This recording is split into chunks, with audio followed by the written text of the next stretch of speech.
Football can be an intensely emotional and brutal sport. Unfortunately, some players prioritize personal gain over the spirit of the game, compromising its integrity by resorting to any means necessary to gain an advantage over their opponents. The players featured in this list have earned notoriety for their dirty tactics on the field. Today, we'll be revealing the most notoriously dirty players in NFL history. Coming in at number 5. Offensive lineman Richie Incognito was known for trouble, both on and off the football field. He wasn't a nice guy, but he was good at his job, blocking for his team. He had a history of bullying teammates and even caused a scene at his father's funeral. On the field, he was always getting penalties for being too rough. He even bragged about being named one of the dirtiest players in the league, saying he liked getting in his opponents' heads. Incognito was known for trying to hurt other players in sneaky ways, like poking them in the eyes or punching them when they were down. He even tried to seriously injure another player during a game. When people called him out on it, he didn't deny it and said he wouldn't change how he played. Richie Incognito will be remembered as a strange and complicated figure in the NFL. At number 4, Sue is a player known for his dirty plays. He's had lots of trouble with the referees, and there might not be another player with a longer list of bad plays. He's famous for cheap shots and late hits, especially on quarterbacks. Some of his worst moments include hitting Aaron Rodgers after the whistle, trying to kick a player's helmet, and hitting another player's arm after the play had started. He even stomped on a player's chest, which was too much even for people who like tough football. All of this has given him a bad reputation, and he often gets penalties and fines. If he wasn't so talented, he'd probably be kicked out of the league. Coming in at number 3, we have Conrad Dobler. He holds the infamous title of being named the dirtiest player in NFL history by Sports Illustrated. As an offensive lineman, this reputation isn't surprising for someone who would spit at opponents before the play even started. One of Dobler's own friends described him as a tough, rotten, nasty guy on the field, and he was known for pushing the boundaries of the rules on every single play.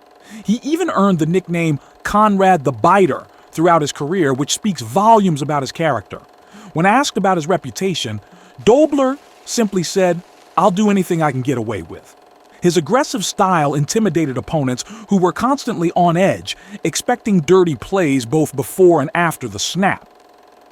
Dobler used this nastiness to compensate for his smaller size compared to other players, and it certainly worked to his advantage. However, it's safe to say that he didn't win any popularity contests during his time in the NFL.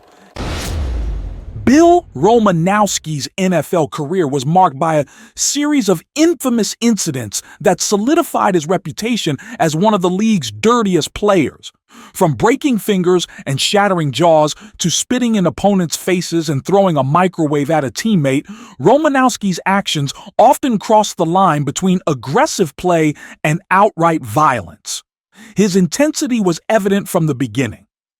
As a rookie, he learned a harsh lesson about respect after failing to retaliate against an opponent. This experience shaped his approach to the game, leading him to develop a ruthless playing style that didn't discriminate between opponents and teammates.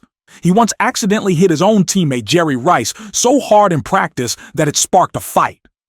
Romanowski's disregard for the rules and player safety resulted in numerous fines and altercations throughout his career.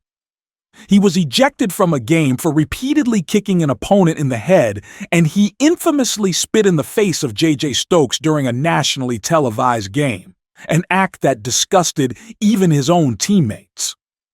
Perhaps the most disturbing incident occurred during a training camp fight in 2003. Romanowski punched Marcus Williams so violently that it shattered his eye socket, effectively ending his career. Williams sued Romanowski and won, highlighting the severe consequences of his actions. Romanowski's legacy is complex. While some may admire his old-school, hard-nosed approach to football, his numerous transgressions paint a picture of a player who prioritized aggression and intimidation over sportsmanship and fair play. His story serves as a reminder of the fine line between competitive spirit and dangerous behavior, and the lasting impact that such actions can have on both individuals and the sport itself. Next up is Vontaze Burfict. The NFL today is all about keeping players safe, but Burfict seems to want to do the opposite. He likes to hit people with the top of his helmet, trying to hurt them. His worst moment was when he knocked out Antonio Brown with a really bad hit. Some people think that hit changed Brown forever. It definitely changed the game, because the penalty cost the Bengals the win. Burfict has also done other bad things, like hitting quarterbacks in the groin, twisting a player's ankle, and diving at players' knees. Luckily, he's done so many bad things that the NFL finally ended his career. He was suspended for a whole season, and even though he's allowed to play again, no team wants him. That's the right choice because he's hurt the league more than he's helped it.